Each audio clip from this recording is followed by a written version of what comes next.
शून्यवादी ग्राम्य जन निस्तारिणे।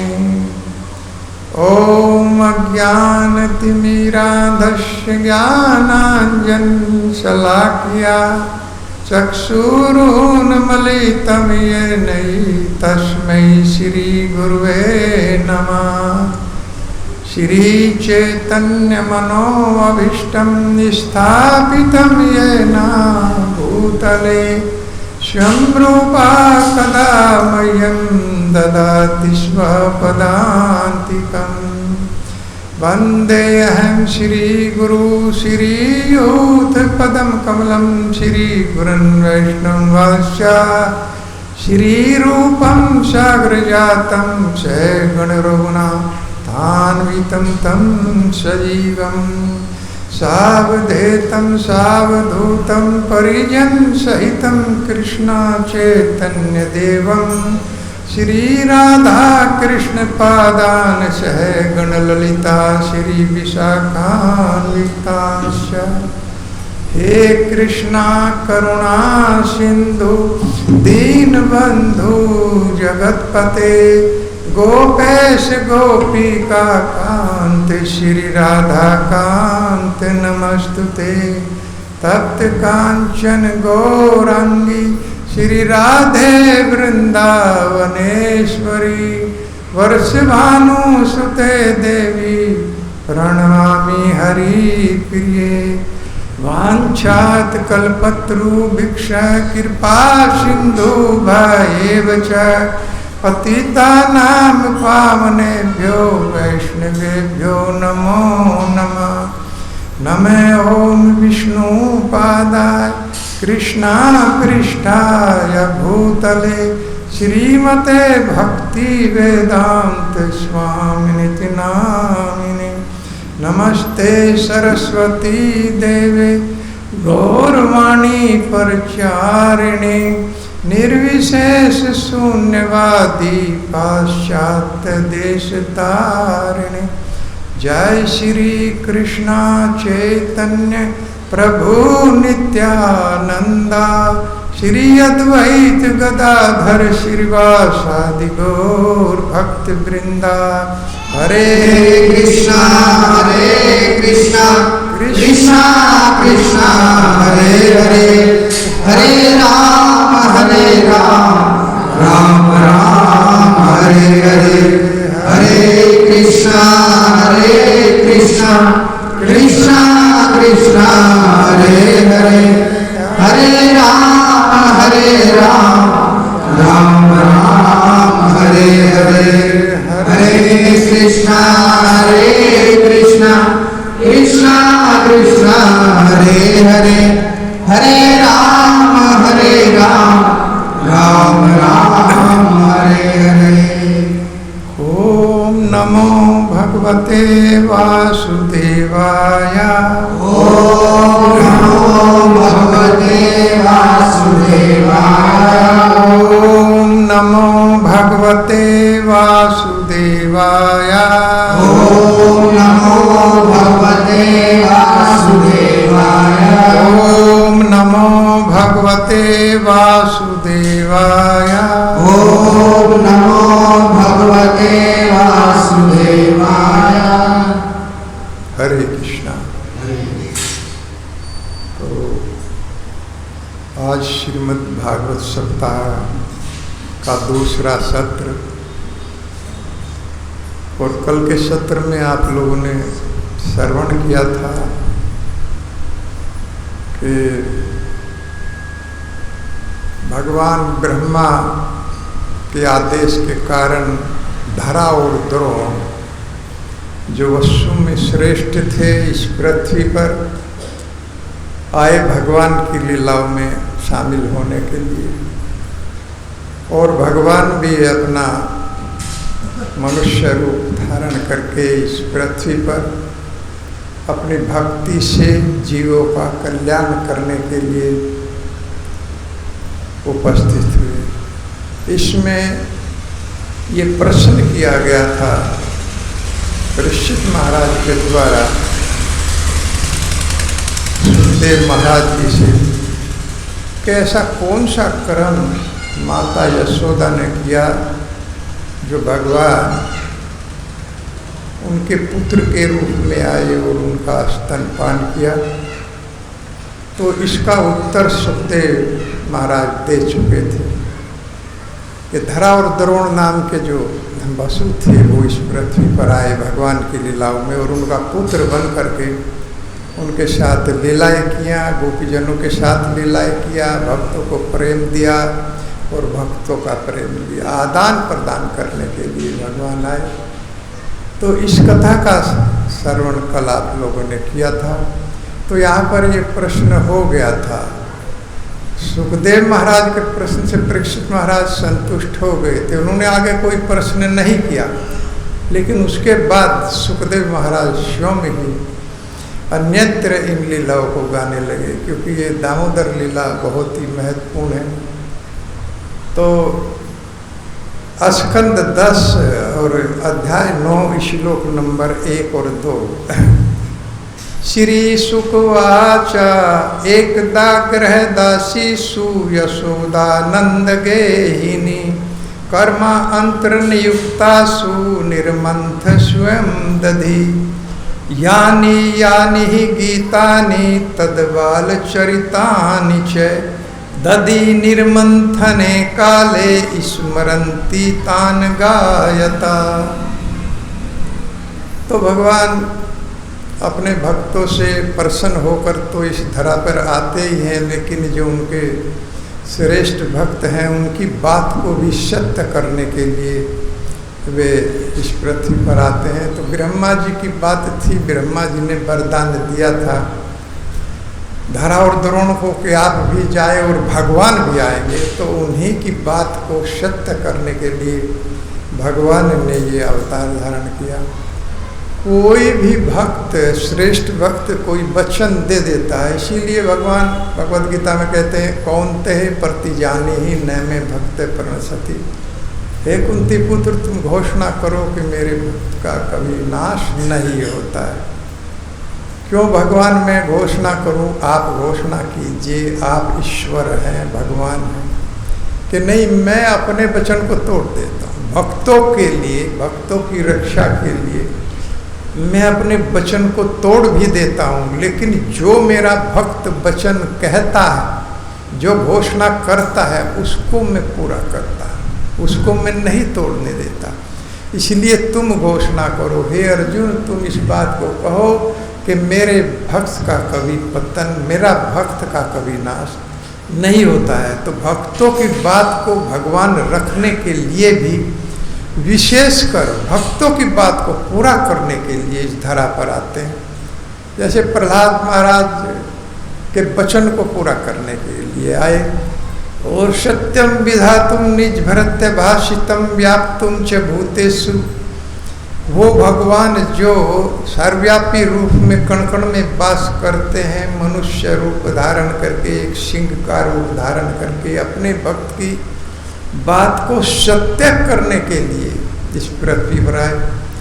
और अपने भक्त की बात नहीं, ब्रह्मा जी की बात को भी सत्य करने के लिए, क्योंकि ब्रह्मा जी ने ये वरदान दिया था हिरण्यकशिपु को कि न रात में मरोगे, न दिन में मरोगे, न किसी हथियार से मरोगे, न किसी मनुष्य के द्वारा, न किसी जानवर के द्वारा, न रात में, न दिन में, न ऊपर, न नीचे।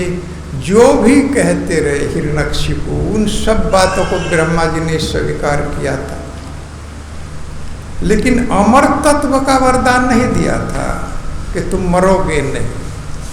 तो उनकी सब बात को रखते हुए भगवान ने हिरण्यकशिपु का वध कर दिया। सब बातों को रखा, न दिन था, न रात था, न शस्त्र था, न अस्त्र था, न मनुष्य था, न सिंह कोई पशु था। सबकी बात को रखते हुए उसका वध कर दिया। इस तरह से भगवान से वास्तव में कुछ भी नहीं बचता है। और नारद जी की बात को भी रखा। नारद जी ने कहा था ना आया महाभागवतो महान। जब इंद्र कयादु को, उनकी माता को खींच रहे थे केस पकड़ के, और उस समय नारद जी प्रकट हो गए और कहा कि मुंच मुंच, हे सुरपति इसको छोड़ दो, इसके गर्भ में एक महान भक्त है, बहुत बड़ा भगवान का भक्त है और तुम इसका वध नहीं कर सकते हो। वो इतना भगवान का अनुचर है, अत्यंत शक्तिशाली है। तो उनकी बात को भी रखा और ब्रह्मा जी की बात को रखा और प्रहलाद महाराज की बात को सिद्ध करने के लिए क्या बात थी कि हे प्रहलाद, क्या इस खंबे में भी तुम्हारा भगवान है? क्या इस खंभ में भगवान है? मुझे तो दिखाई नहीं दे रहा। हिरण्यकशिपु कहते हैं कि मुझे तुम्हारा भगवान दिखाई दे रहे। हे मंदबुद्धि, हे मूर्ख, कवासो यदि से सर्वत्र कस्मात् स्तंभे दर्शते, स्तंभे इस खंभ में मुझे नहीं दिखाई दे रहा। और भगवान भगवत गीता में कहते हैं मैं मूर्खों के सामने प्रकट नहीं होता हूँ। ना हम प्रकाश सर्वस्व योग माया समावर्ता, मूढ़ा अयम ना भी जानाति लोको माम चंबयम। ना हम प्रकाश, मैं सबके सामने प्रकट नहीं होता हूँ, अपनी योग माया से आवर्त रहता हूँ मैं सब जगह, हर जगह रहता हूँ, प्रत्येक जीव के हृदय में वास करता हूँ। ईश्वर है सर्वभूतानां हृदय से अर्जुन तिष्ठति। अर्जुन में सबके हृदय में रहता, भगवान सबके हृदय में है। कोई भी जीव ऐसा नहीं है जिसके हृदय में भगवान ना हो। लेकिन हम अपने शरीर की बात को जानते हैं और भगवान सारे शरीरों की बात को जानते हैं। आत्मा के रूप में हम अपने से, इसलिए भगवान को क्षेत्रज्ञ भी कहा गया है। इस शरीर को क्षेत्र कहा गया है और इसका ज्ञाता को क्षेत्रज्ञ। दो ज्ञाता है, एक आत्मा और परमात्मा। आत्मा अपने शरीर की बात जानता है, प्रत्येक मनुष्य अपने शरीर के अंदर क्या चल रहा है ये जानता है। लेकिन परमात्मा सभी शरीरों की बात जानते हैं, किसके हृदय के अंदर क्या चल रहा है, कौन क्या सोच रहा है। इसीलिए हे अर्जुन, मैं सबके सामने प्रकट नहीं होता हूँ। मूढ़ायम ना भी जानाति लोको माम जम वयम, क्योंकि मूर्ख लोग मुझे अजन्मा और अविनाशी भगवान के रूप में नहीं जानते। इसलिए ऐसे लोगों के हृदय में मैं रहता हुआ अभी प्रकट नहीं होता, उनके सामने प्रकट नहीं होता हूँ। तो उनकी बात को रखने के लिए जब प्रहलाद महाराज ने कहा कि हाँ हे पिताश्री, इस खंभ में भी मेरा भगवान मुझे दिखाई दे रहा, और वास्तव में उस खंभ में भगवान नहीं थे, इस रूप में भगवान नहीं थे जिस रूप में उस खंभ से प्रकट हुए। ना मर्गम ना मानुषम, ना वो पशु था और ना वो मनुष्य था, उस रूप में भगवान प्रकट हो गए। क्योंकि ब्रह्मा जी की भी बात को रखना था और उसी समय हिरण्यकशिपु का भगवान ने वध कर दिया, जिसका शरीर पत्थर का शरीर था। लेकिन हम रोज गाते हैं शीला टन का न खा लाए। पत्थर के शरीर के भेदने के लिए भी भगवान के जो नाखून थे वो पैनी छीनी की तरह से जो पत्थर में घुस गए, ऐसे नाखून भगवान ने धारण किए थे जो उस पत्थर के अंदर घुस गए और पत्थर के शरीर को फाड़ दिया। तो इसलिए भगवान बल में एक ऐश्वर्य है भगवान का कि उनसे अधिक शक्तिशाली या बलवान कोई भी नहीं है, और सभी के अंदर उन्हीं का बल। कभी किसी व्यक्ति को ये नहीं सोचना चाहिए कि मेरे अंदर जो बल है वो मेरा बल है। जब हिरण्यकशिपु क्रोधित हो गया, क्रुदस्य कंपते त्वर्यो लोकस्य ईश्वरा, अरे मूर्ख, प्रहलाद महाराज से कहने लगे कि तुम किसका तुम्हारे अंदर बल है जो तुम भय नहीं खा रहे। जब मेरी भौहें तिरछी हो जाती हैं तो ब्रह्मांड कांपने लगता है। हिरण्यकशिपु इतना बलवान था, लेकिन तुम्हारे अंदर किसका बल है जो तुम कांप नहीं रहे हो। प्रहलाद महाराज कहते हैं कि हे पिताश्री, आपके अंदर भी वो उसी का बल है और मेरे अंदर भी उसी का बल है। एक जगह से ही बल आ रहा है, बल एक ही जगह से आ रहा है और वो बल श्री भगवान का है। वहीं से बल आ सभी के अंदर, मेरे अंदर नहीं। किसी गरीब के अंदर, किसी अमीर के अंदर, राजा के अंदर, प्रजा के अंदर, यहाँ तक कि ब्रह्मा के अंदर और एक क्षुद्र चींटी के अंदर भी जो बल है वो श्री भगवान का बल है, वो अपना बल नहीं है। और जब हम उसको अपना बल मान करके उसका दुरुपयोग करते हैं तभी भगवान उस बल को खींच लेते हैं, ले लेते हैं। भगवान अपने बल को कभी भी वापस ले सकते हैं और किसी को भी अपना बल दे सकते हैं। बड़े बड़े असुरों का भगवान ने वध किया और अपने भक्तों को भी भगवान बल देते हैं। जो भक्त भगवान के नाम का कीर्तन गाना चाहता है, करना चाहता है, उसको भगवान वास्तव में वो ज्ञान भी देते हैं और बुद्धि भी देते हैं। ददामि बुद्धि योगम तम ये मामुपयांति थे। मैं अपने भक्तों को बुद्धि देता हूँ, ज्ञान देता हूँ, जिससे वो मुझ तक पहुँच जाए। लेकिन ये शाम सतत कीर्तन, जो निरंतर मेरे नाम का कीर्तन करते रहते हैं। हरे कृष्णा कृष्णा कृष्णा हरे हरे, हरे राम राम राम हरे हरे। तो ब्रह्मा जी की बात को रखने के लिए भगवान यहाँ पर आए। तो सुखदेव गोस्वामी आगे वर्णन कर रहे हैं। एकदा गृह दासी सु यशोदा नंद नंदिनी नंद गए, अर्थात नंद की पत्नी यशोदा। एक दिन की बात है कि समस्त जो दासियां थी, बहुत बड़ी रानी थी, 9 लाख तो गाय थी, इतना बड़ा विस्तार था। तो दासियां काम करती थी घर में, अपने आप काम नहीं करती थी, केवल निर्देशित करती थी, निर्देश देती थी। तो उन्होंने एक दिन सोचा कि हमारा लल्ला जो है ये इधर उधर माखन चोरी करता है, रोजाना उलाहने आते हैं, गोपियाँ कहती हैं कि हमारा माखन चोरी कर लिया, हमारा दूध चोरी कर लिया। तो इससे तंग आकर के देखने लगी कि निश्चित रूप से ये जो दासियाँ हैं ये ठीक ठीक शुद्धता नहीं रखती हैं। पता नहीं किस तरह से दूध मंथन दधी मंथन करती हैं कि लल्ला दूसरे के घरों में खाता। यहाँ पर ये भाव की भी बात है कि वास्तव में जब किसी दूसरे से कोई काम कराया जाता है, इसीलिए सबसे सुंदर जो प्रसाद है घर में वो माता और पत्नी बनाती।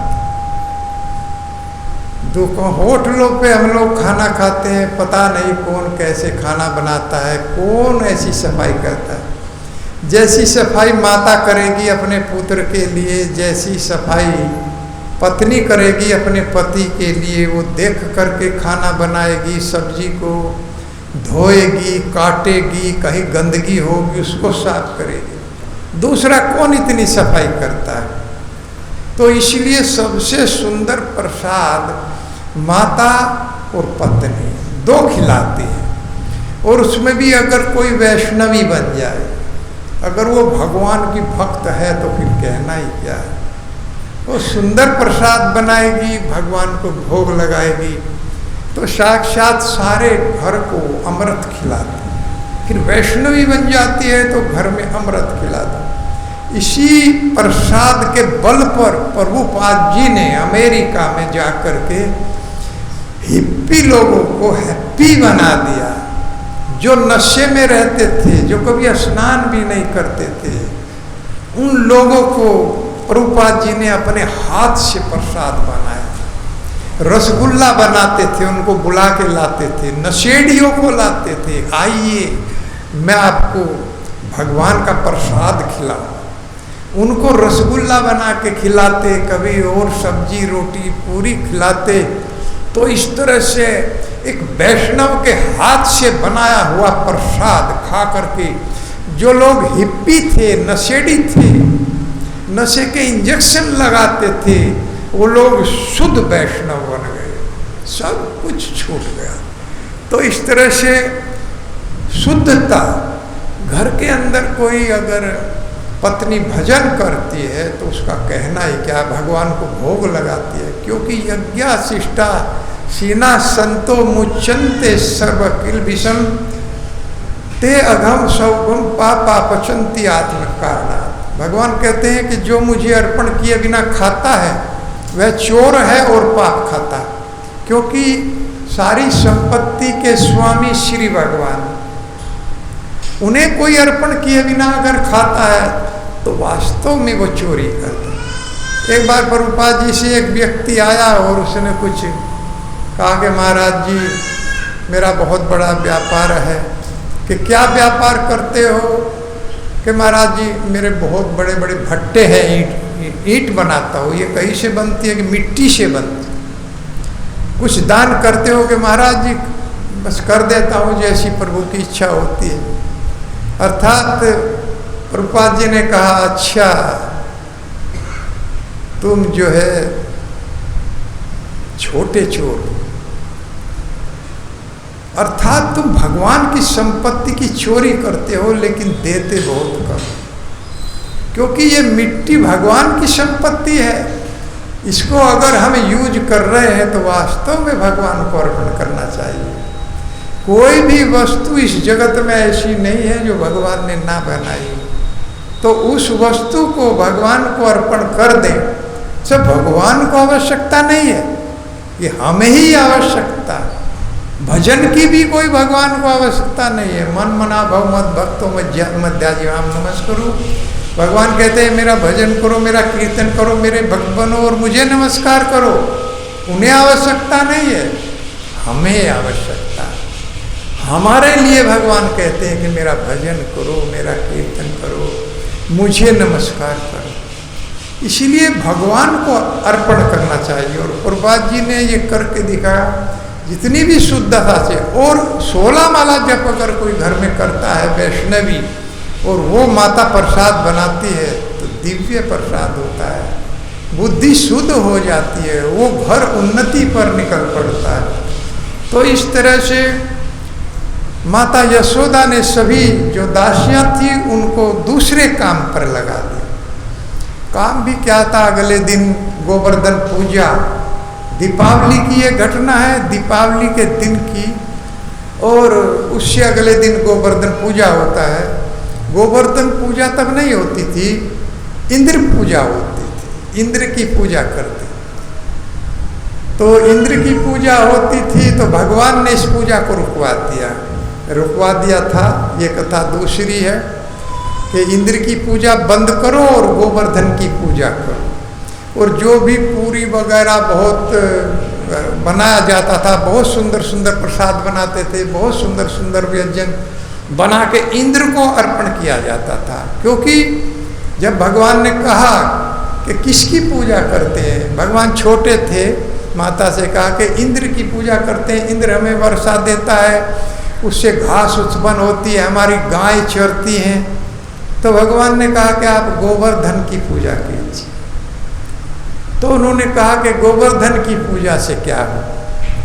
कि गोवर्धन ही रक्षा करते हैं और गोवर्धन ही वास्तव में देते हैं। देवताओं के पास कुछ है नहीं। तपो अहम अहम वर्षम निग्रहणाम युद्ध सर्जामि चे अमृतम चे मृत्युश्चे सद सच्चाम अर्जुना। हे अर्जुन, मैं ही वर्षा देता हूँ, मैं ही अन्न देता हूँ, मैं ही सूर्य का प्रकाश देता हूँ, मैं ही चंद्रमा की शीतलता देता हूँ। सब कुछ भगवान देते हैं। ये सूर्य और चंद्रमा भगवान के एक नेत्र की तरह से, ये भगवान की शक्ति से हम लोगों को प्रकाश देते हैं। और वर्षा श्री भगवान करते हैं। इंद्र वर्षा देते हैं तो भगवान के आदेश से। कोई भी देवता भगवान उनका सिलेक्शन करते हैं। सिलेक्शन के द्वारा ये इंद्र के पद पर रहेगा, ये वरुण के पद पर रहेगा, ये सूर्य के पद पर रहेगा, विवस्वान को। तो सारे देवताओं को सिलेक्शन किया जाता है। वहाँ पर अलक्षण नहीं होता है, यहाँ पर अलक्षण होता है। वहाँ केवल भगवान जिसको बैठा देते हैं वो बैठ जाता है, उसी पद में वो पद दिया जाता है। इसलिए भगवान कहते हैं कि मेरे पास बहुत पद हैं और मैं बहुत बड़े बड़े पद देता हूँ।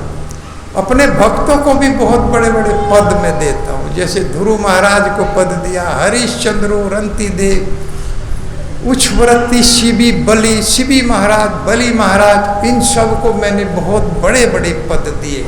और किसके बदले में? केवल इस शरीर के बदले में। जो मुझे ये शरीर दे देता है उसको मैं बहुत बड़ा अस्थाई पद देता हूँ। उसे बार बार नीचे गिरना नहीं पड़ता है। इस जगत में तो कोई बड़ा पद भी बहुत छोटा है, क्योंकि उसको छोड़ देना पड़ेगा। 5 साल के बाद छूट जाएगा, बीच में भी छूट सकता है, कोई नहीं छोड़ेगा तो मृत्यु छुड़ा ले, मरने के बाद तो उसको पद छोड़ना ही पड़ेगा। इसलिए इस जगत का कोई भी पद अस्थाई नहीं, लेकिन भगवान जो पद देते हैं वो अस्थाई है, उसे कोई छीन नहीं सकता। इसीलिए भगवान को अच्युत कहा गया है, अर्थात उनके पद से उन्हें कोई हटा नहीं सकता। भगवान का शरीर, उसकी कभी मृत्यु नहीं हो सकती। भगवान का जो पद है उसे कोई हटा नहीं सकता है। ऐसा ही पद श्री भगवान अपने भक्तों को दे देते। तो और कार्यों में दासियों को माता ने लगा दिया और स्वयं दधि मंथन करने लगे कि आज मैं स्वयं इस दधि का मंथन करूंगी, इस दधि को स्वयं बदला, स्वयं दूध भगवान का दही बनाऊंगी और अपने हाथों से शुद्धता से इसको खिलाऊंगी। शुद्धता, देखिए भगवान शुद्धता देखते हैं, purity is the force, purity देखते हैं। अब जब भगवान दुर्योधन के यहाँ गए इसी हस्तिनापुर में समझौते के लिए,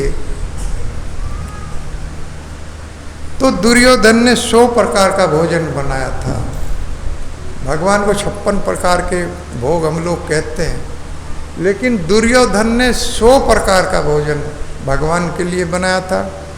लेकिन जब दुर्योधन ने एक वैष्णव का, विदुर जी का अपमान किया और विदुर जी ने इसको छोड़ दिया हस्तिनापुर को और गंगा जी के पार जा कर के वो रहने लगे, तो उन 100 प्रकार के भोजन को भगवान ने छोड़ दिया। उस भोजन में स्वाद तो था लेकिन प्रेम नहीं था, और जहाँ प्रेम नहीं होगा उस बात को भगवान स्वीकार नहीं करते। इसलिए पत्रम पुष्पम फलम तोयम यो में भक्तिया प्रच्छति। मुझे कोई धन की आवश्यकता नहीं है, कोई बहुत 56 प्रकार के 100 प्रकार के भोजन की आवश्यकता मुझे नहीं है। मुझे तो प्रेम से अगर एक पत्ता भी अर्पण करोगे, अगर मुझे एक फल अर्पण करोगे, अगर मुझे दूध अर्पण करोगे, जल अर्पण करोगे, लेकिन प्रेम के साथ करोगे तो वही मैं ग्रहण कर लेता हूँ। भगवान तो एक दूब, बलि महाराज तो ये कहते हैं कि भगवान एक तिनके को अगर प्रेम से अर्पण करते हैं तो उसको भी स्वीकार कर लेते हैं। ब्रह्मा जी कहते हैं कि हे प्रभु, ये बलि तो आपको तो सब कुछ दे दिया, इसने आपको अपनी सारी संपत्ति दे दिया, अपना सारा राज्य दे दिया और अपना ये शरीर भी आपको दे दिया। जब बलि महाराज ने कहा कि हे प्रभु, आप अपना तीसरा पैर मेरे सर पर रखिए, मैं वचनहारी बनना नहीं चाहता। आपने मेरी सारी संपत्ति को हर लिया, तो फिर गरुड़ जी ने कहा कि ये शरीर भगवान के चरणों के लायक है कि नहीं है। लेकिन गरुड़ जी, बलि महाराज कहने लगे कि मेरी सारी संपत्ति आपने 2 पैर में नापा है, और संपत्ति का मालिक संपत्ति से श्रेष्ठ होता है। मेरी कितनी बड़ी संपत्ति थी, उसको 2 कदम में आपने मापा, लेकिन संपत्ति का मालिक संपत्ति से श्रेष्ठ होता है। अगर किसी व्यक्ति के पास 10 बीघा जमीन है और उसको कोई ऐसी बीमारी लग गई, वो अपनी 10 बीघा जमीन देकर भी अपने को बचाने का प्रयास करता है कि मेरी सारी संपत्ति चली जाए लेकिन मैं बच जाऊं, मेरी सुरक्षा हो जाए, मेरा जीवन चल जाए, अपनी सारी संपत्ति को देता है। तो इसलिए ये शरीर संपत्ति से श्रेष्ठ माना गया है। बलि महाराज कहते हैं, हे प्रभु, अब आप अपना जो ये चरण है ये मेरे सर पर रखिए, क्योंकि ये जो चरण है आपका 2 या 3 चरणों के काबिल मेरा ये शरीर है, और आपका तो एक ही पग बचा हुआ है, आप इसको मेरे सर पर रखिए। और रखा भगवान ने, और जैसे ही सर पर रखा उसी समय हे इंद्रसेन तुम्हारी जय हो, ये बोल। इंद्र के पद के लिए ही तो लड़ाई थी देवताओं में, शुरू में बलि महाराज की लड़ाई इंद्र पद के लिए थी, लेकिन जैसे ही सर दे दिया उसी समय कहा हे इंद्रसेन। जिस समय विभीषण ने चरणों में आकर प्रणाम किया भगवान राम को, उसी समय तिलक लगाया और कहा हे लंकेश तुम्हारी जय हो। वहीं राज तिलक हो गया, अर्थात अब रावण को मरना ही पड़े, क्योंकि विभीषण को राज्य मिल गया। और रावण को ये राज्य भगवान शिव के चरणों में 10 बार 10 सिर काट करके अर्पण किया था, तब लंका मिली थी। लेकिन भगवान के चरणों में सर को झुकाते ही विभीषण को लंका मिल गई। भगवान सर झुकाने से, इसीलिए कहते हैं मुझे प्रणाम करो, मुझे नमस्कार करो। अहो प्रणामाय कर्त समुद्दम प्रपन्न विधार्थ विदो समाहिता यल्लोक पाले त्वद अनुग्रह अमरे लब्धा पूर्वा अपसद असुरे अर्पिता। बलि महाराज कहते हैं हे प्रभु, हमने तो आपको कुछ दिया भी नहीं है, और हम तो असुर हैं, राक्षस जाति में उत्पन्न हुए, हम क्या आपको देने के लायक हैं। केवल हमने आपको प्रणाम भी ठीक से नहीं किया, अपने पितामह को प्रणाम ठीक से नहीं किया क्योंकि बंधे हुए थे। केवल मैंने प्रणाम करने का प्रयास किया और हमारे ऊपर इतनी बड़ी आपने कृपा किया। और प्रहलाद महाराज तो वही कहते हैं कि न श्री न भगवान ब्रह्मा और न शिव के ऊपर भी वो कृपा आपने नहीं की जो हम असुरों के ऊपर किया। भगवान ये नहीं देखते हैं, जाति पाति नहीं देखते। अब देखिए किस तरह से सबरी के झूठे बेर भगवान खाते।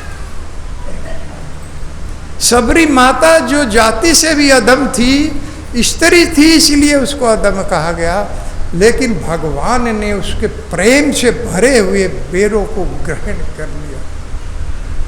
इससे बड़ी बात क्या है। अधम से अधम अधम अति नारी, अधम से अधम अति नारी, दे तन मंद अखारी, अखारी। कह रघुपति सुन धामनी माता, रघुपति सुन धामनी माता, मानव एक भक्ति का नाता, मानव एक भक्ति का नाता, मानव एक भक्ति का नाता, मानव एक भक्ति का नाता। जाति पाति कुल धर्म बढ़ाई, जाति पाति कुल धर्म बढ़ाई, धन बल परिजन गुण चतुराई, धन बल परिजन चतुराई, धन बल परिजन गुण चतुराई, धन बल परिजन चतुराई। भक्तिहीन नर होई कहता, भक्तिहीन नर होई कहता, बिन रन बारिश होई तैसा, बिन जल बारिश होई तैसा, बिन जल बादर होई तैसा। माता कहती है कि मैं तो बहुत अधम हूँ, अधम ते अधम अधम अति नारी। एक तो मेरी जाति भी अधम है और मैं स्त्री हूँ, इसलिए और भी अधम हूँ। हे अघारी, मुझ में कहाँ इतनी बुद्धि है, मैं कहाँ बुद्धि वाली हूँ हे प्रभु। भगवान कहते हैं कि सुन, रघुपति कहते हैं कि सुन भामिनी, मैं ये मानता ही नहीं, मैं केवल एक भक्ति का प्रेम का नाता देखता हूँ। कोई भी हो, जाति पाति में नहीं देखता हूँ, कुल धर्म ये नहीं देखता हूँ, कोई कितना भी बड़ा कुल वाला हो ये मैं नहीं देखता। मैं तो अपने भक्त की प्रेम देखता हूँ, भक्ति देखता हूँ, उस संबंध को देखता हूँ। और भक्तिहीन नर हो ही कैसा, जिसके अंदर भक्ति नहीं है, भगवान का प्रेम नहीं है, वो बिन जल बारिद हो ही कैसा। ऐसा बादल जिसके अंदर जल नहीं है, तो उससे क्या लाभ है? ऐसे मनुष्य शरीर का क्या लाभ है जिस शरीर में भगवान का भजन ना हो, भगवान का प्रेम ना हो। वो शरीर पशु के समान कहा गया है। विषयातरसो नर पशु यह उपासते विभिन्न परमत्वा। वह मनुष्य जो विषयी जीवन के लिए इस शरीर को अपनाता है वो पशुओं के समान है, और मुझे छोड़कर किसी अन्य की उपासना करता है तो ना उसका वो वरदान रहता है और ना वो देवता रहता है जिसकी उपासना करता है। इसीलिए भगवत गीता में देखा जाए तो एक तरह से देवताओं के लिए हम सम्मान कर सकते हैं, देवताओं के लिए सम्मान कर सकते हैं, देवताओं की प्रार्थना कर सकते हैं केवल कृष्ण भक्ति की। अंतमंतुम फलम तेषाम तद भवत अल्प मेधसाम। इनके द्वारा जो वरदान दिए जाते हैं वो बहुत छोटे वरदान होते हैं। अर्थात प्रलय के समय में जब देवता ही नष्ट हो जाते हैं तो उनका वरदान कहाँ बचेगा। जब प्रधानमंत्री रिजाइन कर देता है तो मंत्री तो अपने आप बर्खास्त हो जाते हैं, उन्हें रिजाइन करने की आवश्यकता नहीं पड़ती। जब देवता लोग नष्ट हो जाते हैं तो फिर उनका वरदान कहाँ बचता है, वो भी धराशायी हो जाता है। इसलिए देवताओं की उपासना भी केवल भगवान को पाने के लिए करनी चाहिए, उनका सत्कार करना चाहिए, सम्मान करना चाहिए कि हे प्रभु मुझे कृष्ण भक्ति। जिस प्रकार से कोई नवी नवेली दुल्हन घर में आती है तो वो सम्मान तो सबका करती है, ससुर का भी करेगी, माता का भी करेगी, देवर का भी करेगी, लेकिन तन मन और धन से अपने पति के परायण रहती है, अपने पति को समर्पित होती है। उसी तरह भगवान का भक्त केवल कृष्ण को समर्पित होता है, इन सब का सम्मान करता है, क्योंकि इनके द्वारा दिए गए वरदान भी नष्ट हो जाते हैं। इसीलिए कामे अस्ते अस्ते हरत ज्ञाना परपदंते अन्य देवता। भगवत गीता, जिन लोगों की बुद्धि मारी गई है वही केवल देवताओं की पूजा करते हैं। भगवत गीता के द्वारा केवल भगवान कृष्ण की उपासना रिकमेंडेड की गई है। सारे ही वर्ण सब इन्हीं के, हर सब ग्रंथ सब कुछ इन्हीं की रिकमेंड करते हैं। इनको छोड़ करके अगर किसी की रिकमेंडेशन किया गया या कोई अपने मन बुद्धि से भजन करता है तो समाज में उत्पात मचाई जाता है। आपने देखा है कि किस तरह से लोग जो है, जो प्रचार करने वाले, भगवान का अपने आप को भक्त कहने वाले लोग जेलों में सड़ रहे, जेलों के अंदर सड़ रहे, क्योंकि श्रुति स्मृति पुराण आदि पंचरात्र विधि बिना एकांत की हरेर भक्ति उत्पादे कल्पते। केवल श्रुति, हमारे ग्रंथ जो रिकमेंड करते हैं उनके द्वारा, स्मृति जो हमारे आचार्य रिकमेंड करते हैं उनके द्वारा, पंचरात्र विधि जो नारद जी रिकमेंड करते हैं पूजा की विधि, उसके द्वारा, केवल हमारे पुराणे के द्वारा ही भक्ति और भजन होता है। अगर इनको छोड़कर कोई दूसरी विधि अपनाई जाती है तो समाज में उत्पात मचा दे, भक्ति नहीं मिलेगी। केवल ग्रंथों के अनुसार यह प्राप्त, भगवान भगवत गीता में भी ये कहते हैं कि ये शास्त्र विधि मुत्सर्जय वर्तते काम करते न से सिद्धि वापनोति न सुखम न पराम गति। जो ग्रंथों को छोड़कर, शास्त्रों को छोड़कर अपने मन और बुद्धि से भजन करेगा उसको न कभी सुख मिलेगा, न शांति मिलेगी और न परम गति उसको प्राप्त होगी। इसलिए रिकमेंडेड जो किया गया है आचार्यों के द्वारा, हरिनाम संकीर्तन, हरे कृष्णा कृष्णा कृष्णा हरे हरे, हरे राम राम राम हरे। इसलिए हरे कृष्ण महामंत्र, हरे कृष्णा कृष्णा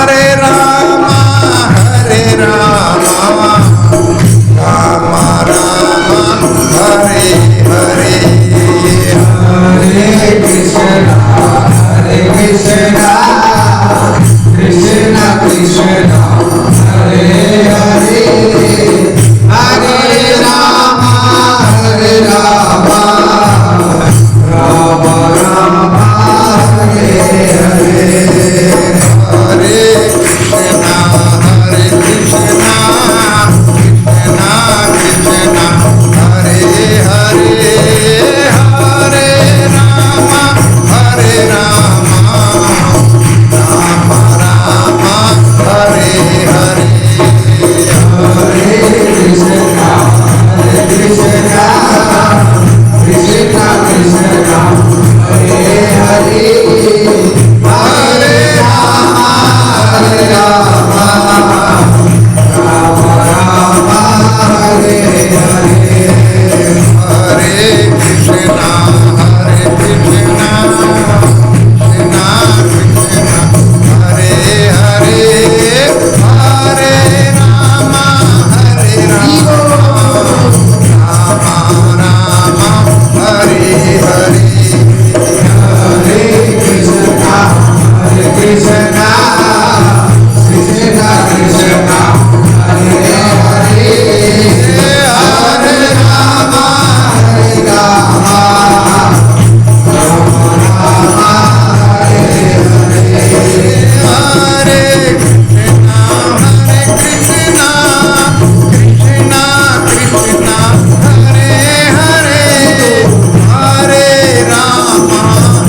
प्रेमानंदे हरि हरि बोल। हरे कृष्णा कृष्णा कृष्णा हरे हरे, हरे राम राम राम हरे हरे। तो मुझे नहीं लगता कि किसी के अंदर कोई कलमश बचा हो, सब साफ हो गया। आज हम पूरी तरह से पवित्र हो गए। वास्तव में गंगा जी में स्नान हम लोग करते हैं तो वो भी पाप नहीं काट पाते। क्यों? कारण है कि स्नान करने के बाद फिर उन्हीं कर्मों में लग जाते हैं जिनको छोड़ करके हम आए। हम पापों से मुक्ति के लिए गंगा जी में स्नान करते हैं, लेकिन तब तक गंगा जी पाप नहीं काटती जब तक वो भगवान की शरण में न जाए। अगर स्नान करने के बाद वो गंगा जी भगवान की शरण में जाए, हरि नाम मंत्र करे, भगवान की भक्ति करे, तो गंगा जी पापों काट डालती है। और जो लोग गंगा जी में केवल शराब पीने के लिए, स्त्रियों को देखने के लिए, गुंडागर्दी करने के लिए, या फिर उन्हीं कर्मों में जाकर फिर लग जाते हैं जो वो जिनके लिए वो करने के लिए, पाप धोने के लिए आए, तो गंगा जी ऐसे लोगों का कभी पाप नहीं काटती, बल्कि और अपराध करते हैं। ऐसे लोग गंगा जी में स्नान करना भी अपराध हो जाता। क्यों? क्योंकि उन्होंने गंगा को मैली करने का प्रयास किया। गंगा जी मैली तो होती नहीं, उसको कोई मैली नहीं कर सकता, लेकिन हम लोगों ने प्रयास किया। इसलिए गंगा जी में स्नान करना ऐसे लोगों के लिए भी अपराध, पाप नहीं कटता। केवल जो भगवान की शरण ग्रहण करने का प्रयास करें तभी गंगा जी उनके पाप काटती है। तो भगवान के हरि नाम संकीर्तन से हृदय के कलमश चले जाते हैं, आसपास के सभी कलमश दूर हो जाते हैं। इतनी शक्ति इस नाम में। दूसरे भगवान का प्रेम मिलता है, भक्ति मिलती है। छोटा बड़ा पाप जैसे मैं कल बता रहा था वो भी नहीं देखना पड़ता। गुरुनाम च लघुनाम च गुरुणी च लघुनी च, छोटे पाप का छोटा, बड़े पाप का बड़ा प्रायश्चित हम लोगों को करना पड़ता है, लेकिन हरि नाम से सब कट जाता है, छोटा पाप बड़ा पाप। क्योंकि पाप कलयुग में होना बहुत सहज है, बहुत सहज है, पाप होते रहते हैं। लेकिन इसलिए यमराज जी कहते हैं ते में न दंडम अरंती यद अमिशाम शात पातकम हंती उर्गावा। इसलिए मैं इन भक्तों का दंड देने का अधिकारी नहीं हूँ। अगर इनसे कोई पाप भी हो जाता है भजन करने वालों से, तो यमराज जी कहते हैं मैं इनको दंड देने का अधिकारी नहीं हूँ। क्यों? क्योंकि उर्गावाद ये गले से गाते रहते हैं हरि नाम संकीर्तन, हरे कृष्णा कृष्णा कृष्णा हरे हरे, हरे राम राम हरे हरे। ऐसे लोगों को मैं दंड देने का मेरे पास अधिकार नहीं है। तो यमराज के दूत कहने लगे, हे प्रभु फिर हम किसको पकड़े कि तानान अध्वम सतो मुखान में मुकुंदा पादार विद मकरद रसाद जस्त्रम। ऐसे लोगों को पकड़िए जो भक्तों के और भगवान के विमुख काम करते हैं, जो विपरीत दिशा के काम करते हैं, जो कभी भगवान को अर्पण नहीं करते, जो कभी भगवान की सेवा नहीं करते, जो कभी भगवान के नाम का उच्चारण नहीं करते। जिह्वा न भक्ति गुण नाम दे, जिह्वा न भक्ति भगवत गुण नाम ध्येयम चेतश्च न स्मृति तच्चरणारविंदम कृष्णाय नो नमति ये क्षीर एक दावी तानान अधवम सतो विमुखान मुकुंदा।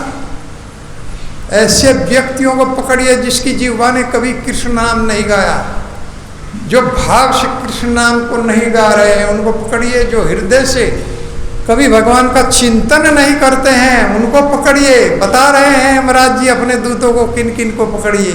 जिनकी जिह्वा भगवान का नाम नहीं गाती, जिनकी जिह्वा भगवान का कृष्ण प्रसाद नहीं खाती उनको पकड़िए। जिनकी जो हृदय से चिंतन नहीं भगवान का करते उनको पकड़िए।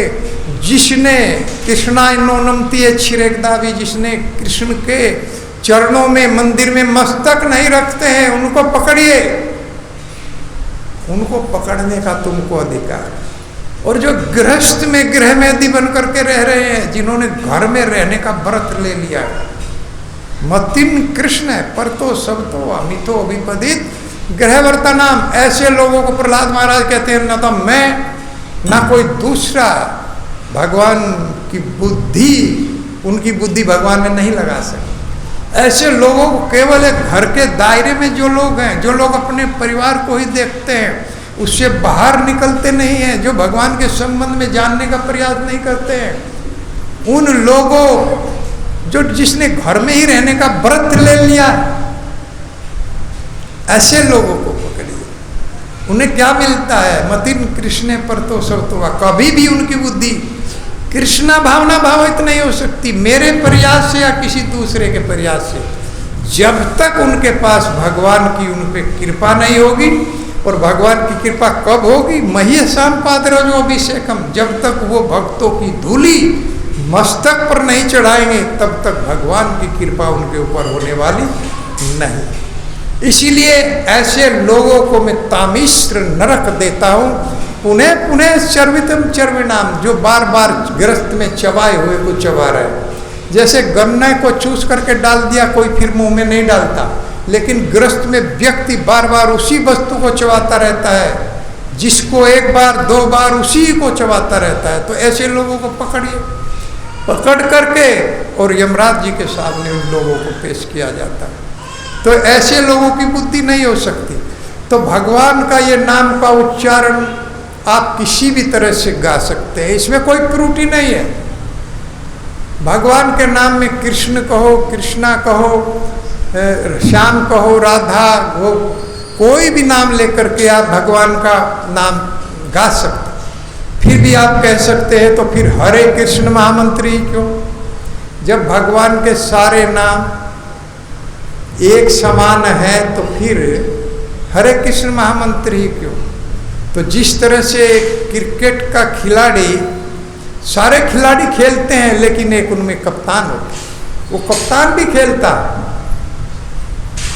वो भी खेलने का ही काम करता है, लेकिन फिर भी एक कप्तान होता है। उसी तरह सब नामों में, सब मंत्रों में ये मंत्र कप्तान की तरह से। स्कूल में सारे टीचर पढ़ाते हैं, प्रिंसिपल भी पढ़ाता है, लेकिन एक उनमें प्रिंसिपल होता है, वो श्रेष्ठ माना जाता है।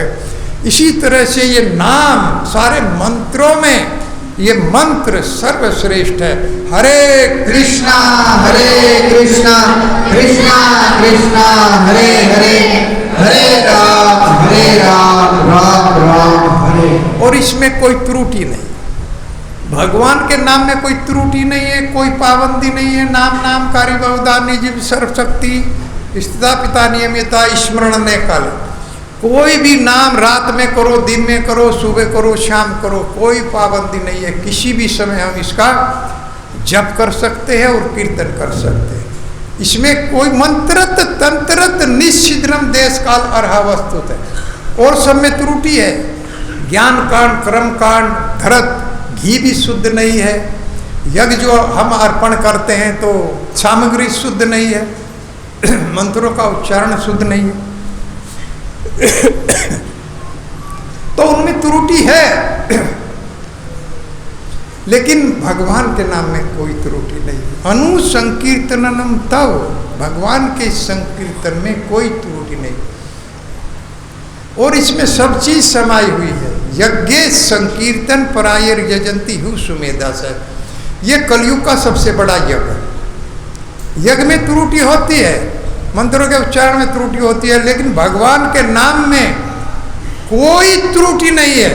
किसी भी तरह से आप इसको गाए।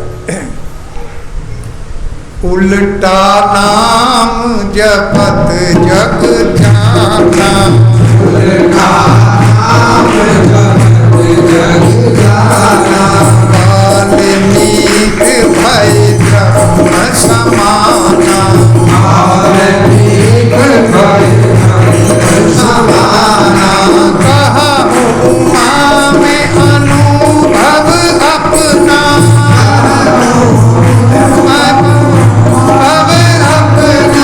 सत हरि भजन जगत सब सपना, सत हरि भजन जगत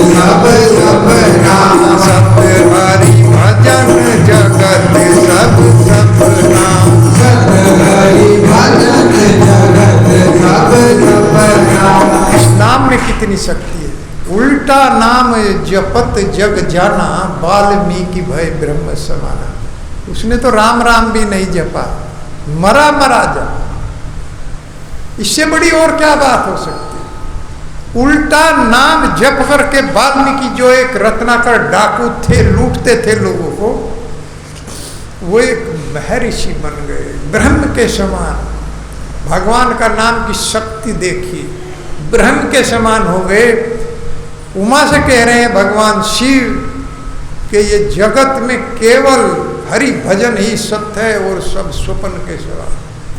जो भी हम लोग कर रहे हैं ये सब एक स्वप्न है। एक दिन याद आएगा रे, वास्तव में जिस दिन आंख बंद हो जाएगी उस दिन इस स्वप्न से जागृत अवस्था आएगी। क्योंकि प्रगाढ़ निद्रा में हम लोग स्वप्न देखते हैं, जब आंख बंद रहती है, हम सोते हैं तब प्रगाढ़ निद्रा में हम स्वप्न देखते हैं, और जब आंख खुलती है तो तब जागते हैं, अरे ये तो स्वप्न था। स्वप्न के अंदर हमारी गर्दन कोई काट दे तो बड़ा दुख होता है, और जब आंख खुलती है तो एकदम गर्दन पकड़ते हैं, अरे गर्दन तो ठीक है, ये तो स्वप्न था। लेकिन ये भी एक स्वप्न है जो हम आंख खोल करके देख रहे हैं। वो तो आंख बंद करके हमने देखा, और ये आंख खोल करके देख रहे हैं। क्या स्वप्न है कि ये मेरी पत्नी, ये मेरा पति, ये मेरे बच्चे, ये मेरी संपत्ति, ये मेरा धन। और जिस दिन आंख बंद हो जाएगी उस दिन लगेगा कि कोई भी साथ देने वाला नहीं है। इसलिए ये भी एक स्वप्न था, ये भी स्वप्न है।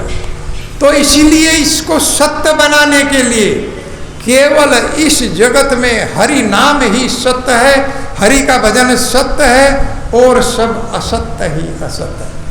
इसीलिए भगवान का भजन इस मनुष्य योनि में श्रेष्ठ माना।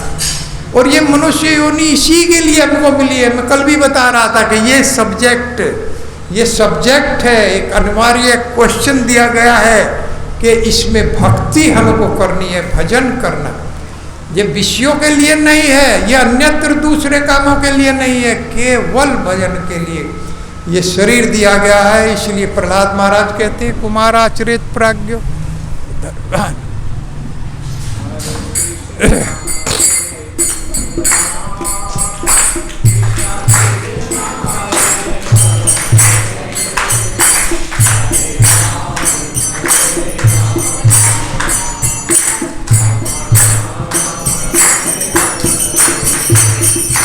हरे कृष्णा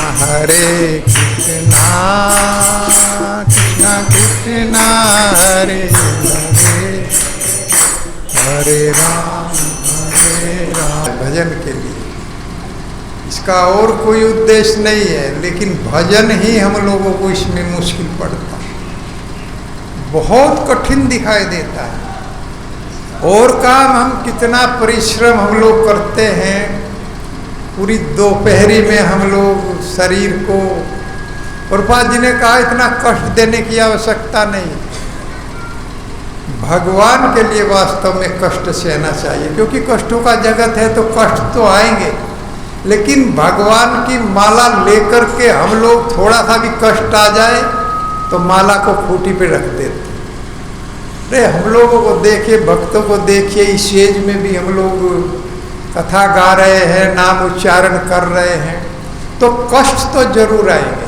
क्योंकि कष्टों का दुखालयम ऐसा स्वतम, ये दुखों का घर है, ये जगत दुखों का घर है, और ये शरीर बीमारियों का घर है। इसमें हर समय कोई न कोई बीमारी लगी रहती है। कोई बीमारी को हम निकालते हैं वो फिर आ जाएगी, कोई हमें अपने घर से निकाले तो हम घर में फिर आ जाएंगे, इधर उधर जाएंगे घूम के फिर घर में आ जाएंगे। हम बीमारियों को निकालते हैं, बीमारी हम घर से निकाल दिया तो फिर आ जाएंगे। ये शरीर ही बीमारियों का घर है, और ये जगत कल्मशों का, दुखों का घर है। इसीलिए इसकी परवाह न करते हुए भगवान के लिए कष्टों को सहे, क्योंकि कष्ट तो सहने पड़ेंगे। हम अपने बच्चों के लिए, अपने माता पिता के लिए भी कष्ट सहन करते हैं, बड़े बड़े कष्ट आते हैं। लेकिन भगवान के लिए, और भगवान के लिए कष्ट क्या सहना है कि माला जप ना छूटे, चाहे कितने भी दुख आए। जैसे कुंती महारानी दुख मांग रही है, और भक्त लोग श्रेष्ठ भक्ति भाई है कि वो दुख मांगे कि दुख आओ, कितने भी दुख मेरे ऊपर आओ, हे भगवान मेरे ऊपर दुख दो जिसमें दुखों में आपका चिंतन स्मरण और तेज हो जाए, और तेजी से भगवान का भजन चलना चाहिए। फिर नित्य भगवान अपना भजन छूटने नहीं देते। अच्छे परिवार में भी गारंटी देते हैं, श्रीमताम सुचि नाम के अच्छे घर में पवित्र स्थान पे मैं स्थान देता हूँ, जिससे मेरा भक्त भजन कर सके। जहाँ से उसने छोड़ा है वहीं से स्टार्ट अगली योनि में हो जाए। जैसे किसी ने हाई स्कूल पास कर लिया तो उसे फर्स्ट ईयर में एडमिशन होगा अगले जन्म में, क्योंकि भक्ति कभी नष्ट नहीं होती है। जितना भजन कर लिया वही से आगे शुरुआत होगी। लेकिन भौतिक शिक्षा आप कितनी भी कर लो, हर जन्म में एलकेजी में एडमिशन होगा। पीएचडी भी कर लिया तो नष्ट हो जाएगी। मृत्यु के साथ में सारी पढ़ाई, सारा भौतिक ज्ञान नष्ट हो जाता है, लेकिन भगवान की भक्ति कभी नष्ट नहीं होती। इसलिए भगवान कहते हैं नेहा विक्रम ना सोचती परतवायु न विद्यते, सब अल्पम अपयस्य धर्मस्य तरायते में तो भयात। हे अर्जुन, मेरी तरफ बढ़ाया हुआ एक कदम भी व्यर्थ नहीं जाता है, जबकि मेरे से अलग किसी देवता की तरफ भी कदम बढ़ाओगे वो भी चला जाएगा, निष्फल चला जाएगा, वो भी सफल नहीं होगा। और मेरी तरफ एक कदम बढ़ाओगे तो वो भी सफल होगा। भगवान की भक्ति, भगवान के नाम में कोई त्रुटि है ही नहीं। वाल्मीकि जी उल्टा नाम जप करके ब्रह्म के समान बन गए, और ये जगत पूरा स्वप्न के समान है। केवल इसमें हरि का भजन ही सत्य है, केवल हरि का भजन। तो इस तरह से कोई भी त्रुटि भगवान के नाम में नहीं है। इसको किसी भी समय हम गा सकते हैं। तो यशोदा माता दधि मंथन कर रही है, दूध का दधि का मंथन चल रहा है, और क्या कर रही है कि दधि निर्मंथने काले स्मरंती तान्य गावत है, यानी यानी गीतानी तद बाल चरितानी। उधर मंथन करती जा रही है, और भगवान ने जो बाल लीलाएं किया है गोकुल में, और उन लीलाओं को गा भी रही है और चिंतन भी कर रही है। माता यशोदा से हम लोगों को सीखना चाहिए। पूरी की पूरी कृष्णा भावना भावित, श्रवण भी हो रहा है, कीर्तन भी हो रहा है, और स्मरण भी हो रहा है। और मनुष्य की भक्ति कहाँ से शुरू होती, सेवा कहाँ से शुरू होती। हमारी जो इंद्रियां हैं इनमें सबसे खतरनाक इंद्रिय है जिह्वा, और जब यह जिह्वा भगवान की सेवा में लग जाती है तो वहीं से भक्ति शुरू होती है। क्योंकि इसके दो कार्य हैं, एक तो स्वाद और एक वचन, बोलना गाना। तो ये दोनों कार्य जब भगवान का नाम उच्चारण होगा और जब कृष्ण को भोग लगा करके प्रसाद खा जाएगा तब ये कंट्रोल में आती। नहीं तो कुछ ना कुछ खाने की इसकी इच्छा, बोलने की इसकी इच्छा, लगातार पल जल्प में ये लगी रहती। तो सबसे बड़ी जिह्वा अगर कंट्रोल हो जाए तो दूसरी इंद्रिया उपस्थ है, जननेन्द्रिया सबसे दूसरे नंबर पर आती है। अगर ये दोनों इंद्रियां कंट्रोल हो जाए तो निश्चित भगवान की भक्ति प्राप्त होती है। कथम विरजेत दुरंत मोहा उपस्थ जीवम बहुमन्यमाना। प्रहलाद महाराज कहते हैं कि कैसे वो व्यक्ति भजन करेगा जिसकी जिह्वा कंट्रोल में नहीं है, जिसकी जनेन्द्रिया कंट्रोल में नहीं है, वो कैसे भजन करेगा। कथम प्रियया अनुकंपिताया संगम रहस्यम रुचिरास्य पतनान स्नेह स्नेह सुत शिशुनान कला क्षणान अनुरक्त चित्ता। उसका चित्त तो अपनी पत्नी में लगा रहता है, एकांतवास में उसकी मीठी मीठी बातें, उसका संग उसे भजन नहीं करने देता। और फिर उसके बच्चे, उनकी तोतली बोली पर वो मोहित हो जाता है, और इसी को सबसे बड़ा सुख मान करके इस जगत में भगवान से दूर चला जाता।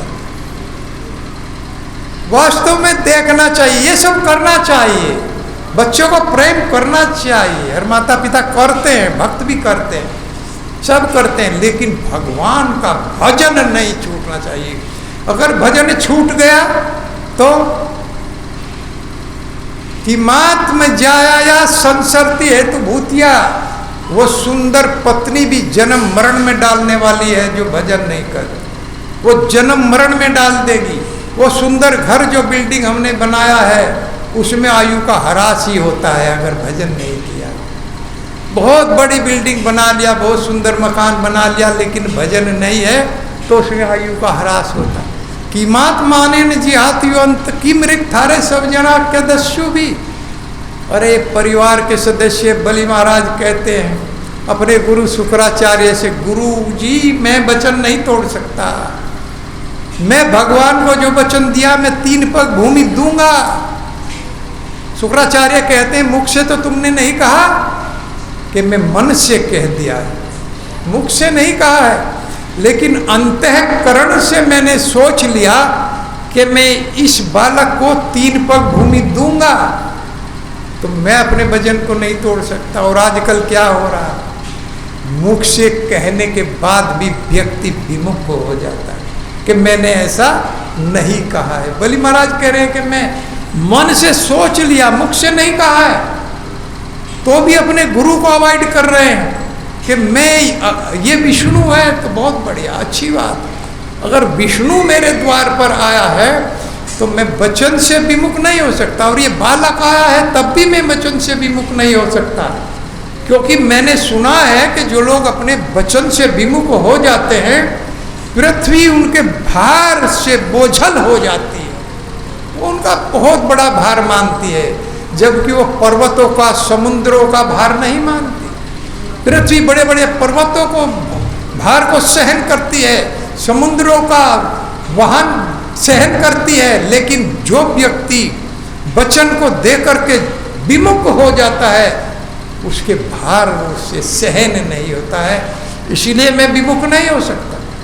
और यही कारण था कि बलि महाराज ने अपने गुरु का भी त्याग कर दिया। कृष्ण के सामने कोई भी बाधा आए उसको छोड़ दो। अनुकूल से संकल्प, प्रतिकूल से वर्जनम।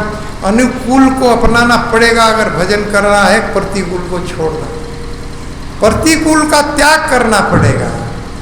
और माता कैकेयी का त्याग भी भरत ने कर दिया था जो बाधा बना। विभीषण ने अपने भाई रावण का त्याग कर दिया था, बलि महाराज ने अपने गुरु का त्याग कर दिया। देखिए जो बाधा उत्पन्न करते हैं उनको छोड़ना पड़ेगा, नहीं तो अपने आप छूट जाओ। एक बार एक महाराज साधु जा रहा थे तो उनको चेला भी साथ में चल रहा था। अब जा रहे थे तो कंबल एक था। गुरुजी ने कहा भैया रात में तो कंबल एक है और हम 2 हैं। तो चले जा रहे थे तो रास्ते में नदी में उन्होंने देखा एक कंबल बहा आ रहा था नदी में। तो गुरुजी ने कहा कंबल आ रहा है चेले से कि दौड़ के पकड़ लो। तो चेला गुरुजी के आदेश को समझ करके कूद करके नदी में चला गया और कंबल को उसने पकड़ लिया। जब बहुत देर हो गई तो गुरुजी ने कहा अरे भैया कंबल अगर आपको नहीं छूट रहा है तो कंबल को छोड़ दो।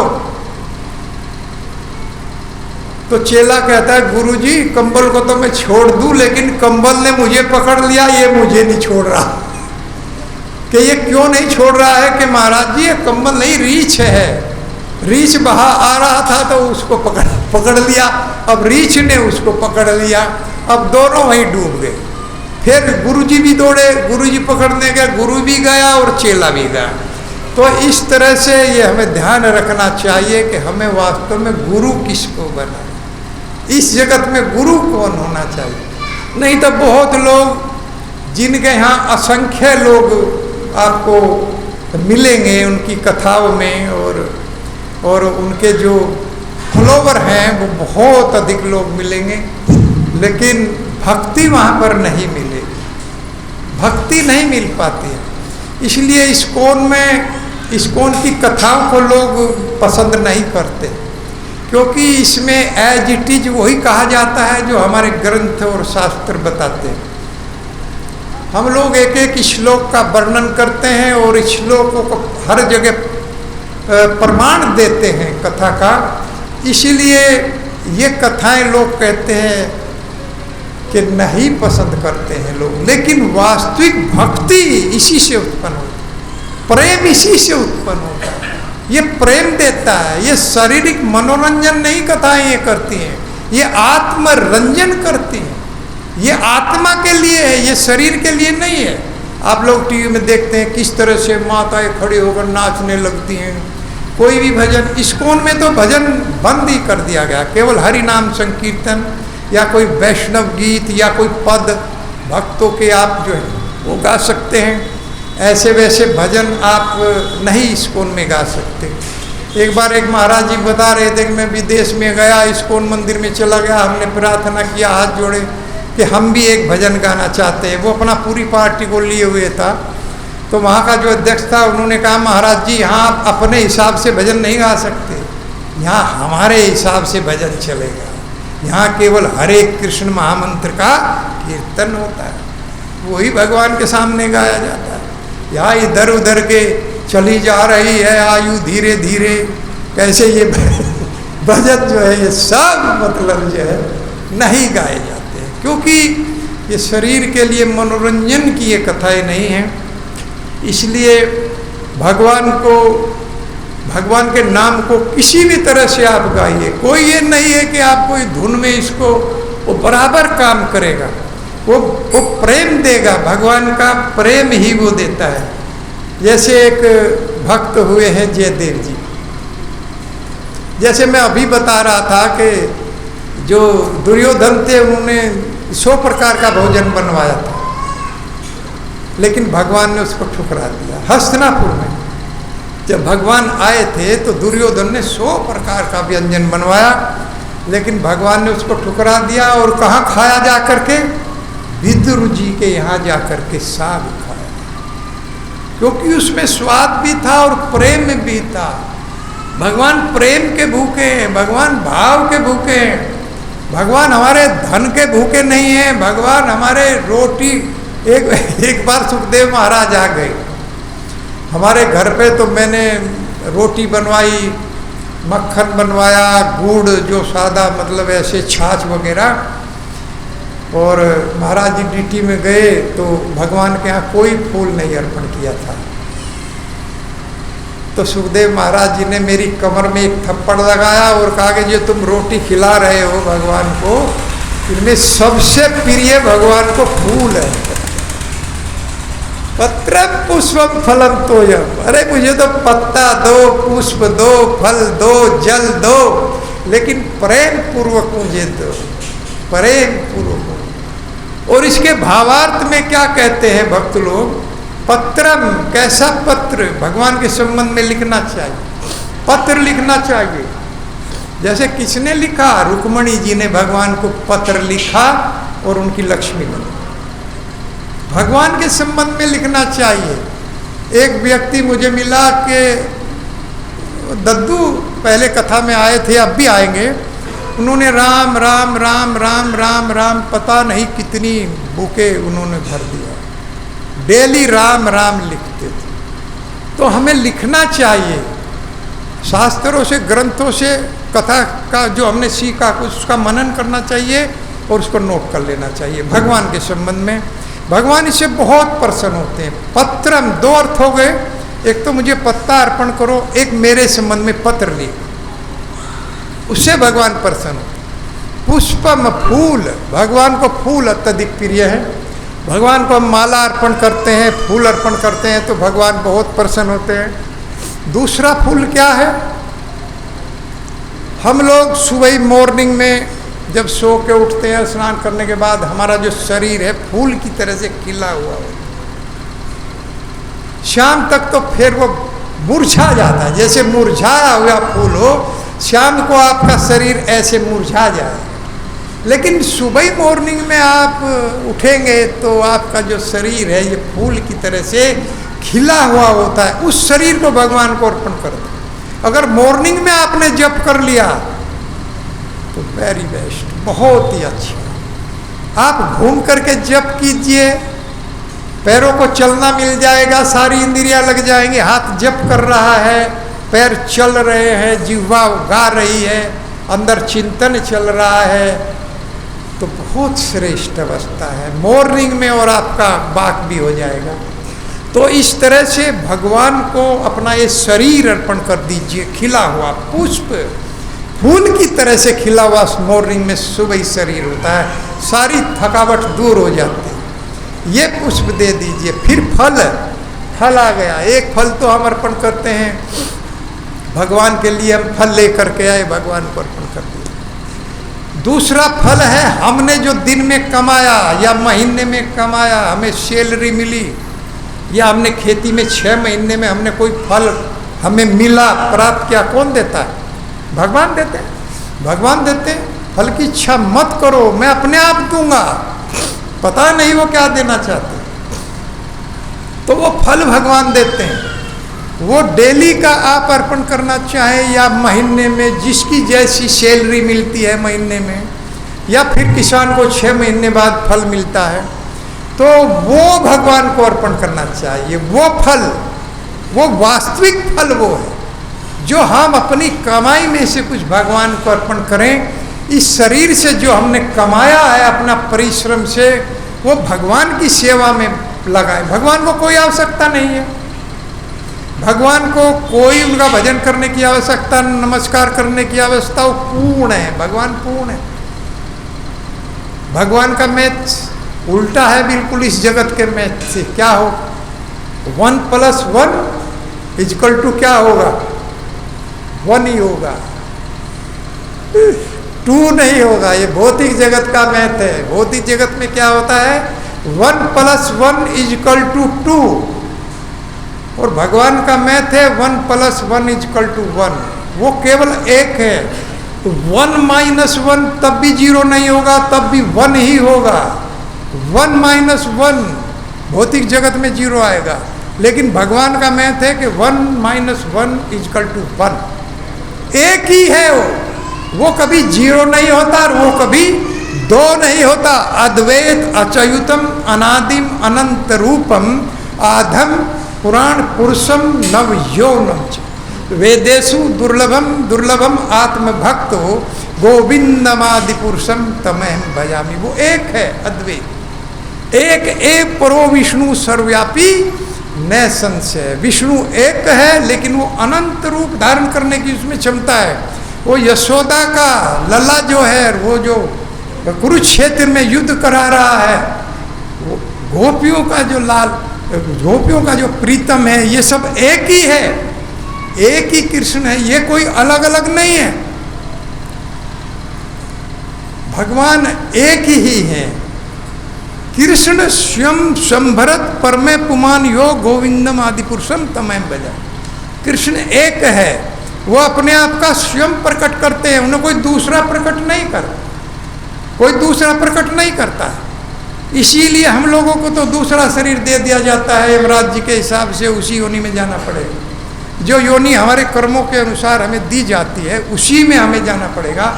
लेकिन भगवान स्वेच्छा अवतार चरिते चिंतन निज माया।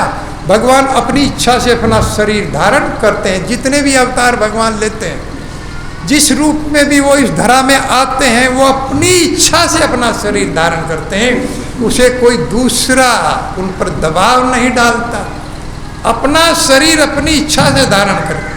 शूकर अवतार में भगवान आए, हम कह सकते हैं कि इस अवतार की क्या आवश्यकता, लेकिन पृथ्वी का उद्धार करने के लिए उन्होंने इस शरीर को धारण किया। मत्स्य अवतार को धारण किया। तो भगवान ने भक्तों के उद्धार के लिए ये शरीर धारण किए हैं और अपनी इच्छा से धारण किए। इसीलिए ऐसे ये नाम भी किसी भी तरह से हम लोग गाते हैं, इसमें कोई त्रुटि नहीं है, और ये भगवान का प्रेम देता है। और तीसरी सबसे चौथी बात क्या हो गई? फल भी हमने अर्पण कर दिया अपने शरीर के, जो कमाया वो भी हमने भगवान को देना चाहिए। ये वास्तविक फल है। और फिर है जल। भगवान कहते हैं मुझे प्रेम से जल अर्पण कर दो, दूध अर्पण कर दो, मैं उसी से प्रसन्न हो गया। लेकिन सर्वश्रेष्ठ जल है भगवान का नाम गाते गाते, कभी दर्शन करते करते इन आँखों से अगर 2 आंसू टपका दिए जाएं, तो ये जल भगवान को सबसे प्रिय है, सबसे प्रिय जल है। जब भगवान की कथाओं को सुनते हुए, भगवान के अर्चा विग्रह में दर्शन करते हुए, भगवान का नाम गाते गाते, कभी एकांत में भाव के साथ में, या किसी भगवान की लीला का चिंतन करते करते आंखों से दो आंसू भगवान के लिए अगर टपक गए तो समझिए सबसे प्रेम पूर्वक भरा हुआ जल का लोटा आपने भगवान को अर्पण कर दिया। हरे कृष्णा कृष्णा कृष्णा कृष्णा हरे हरे, हरे राम राम राम हरे हरे, हरे हरे। हरि हरि विठले जन्म गुमाई हो, हरि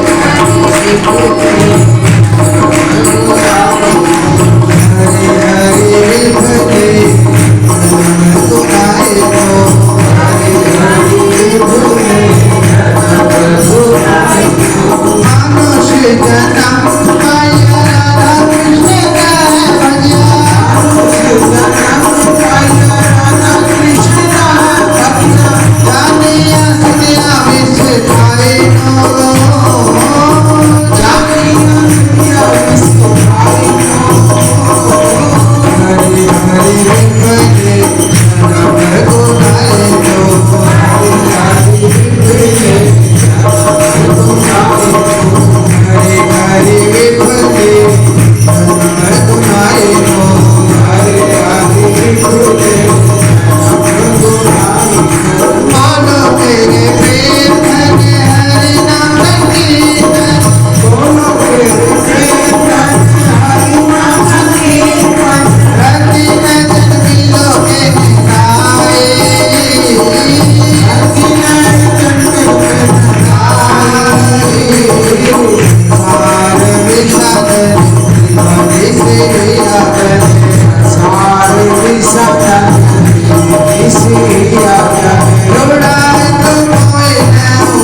पवित्र है कि इसमें कोई भी त्रुटि नहीं, किसी भी तरह से इसको आप गाइए। ये कृष्ण प्रेम देने वाला, कृष्ण नाम महामंत्रेर ऐते स्वभाव ऐ तार जपे कृष्ण उपजय भाव। चैतन्य महाप्रभु कहते हैं कि जब मुझे मेरे गुरु ने ये मंत्र दिया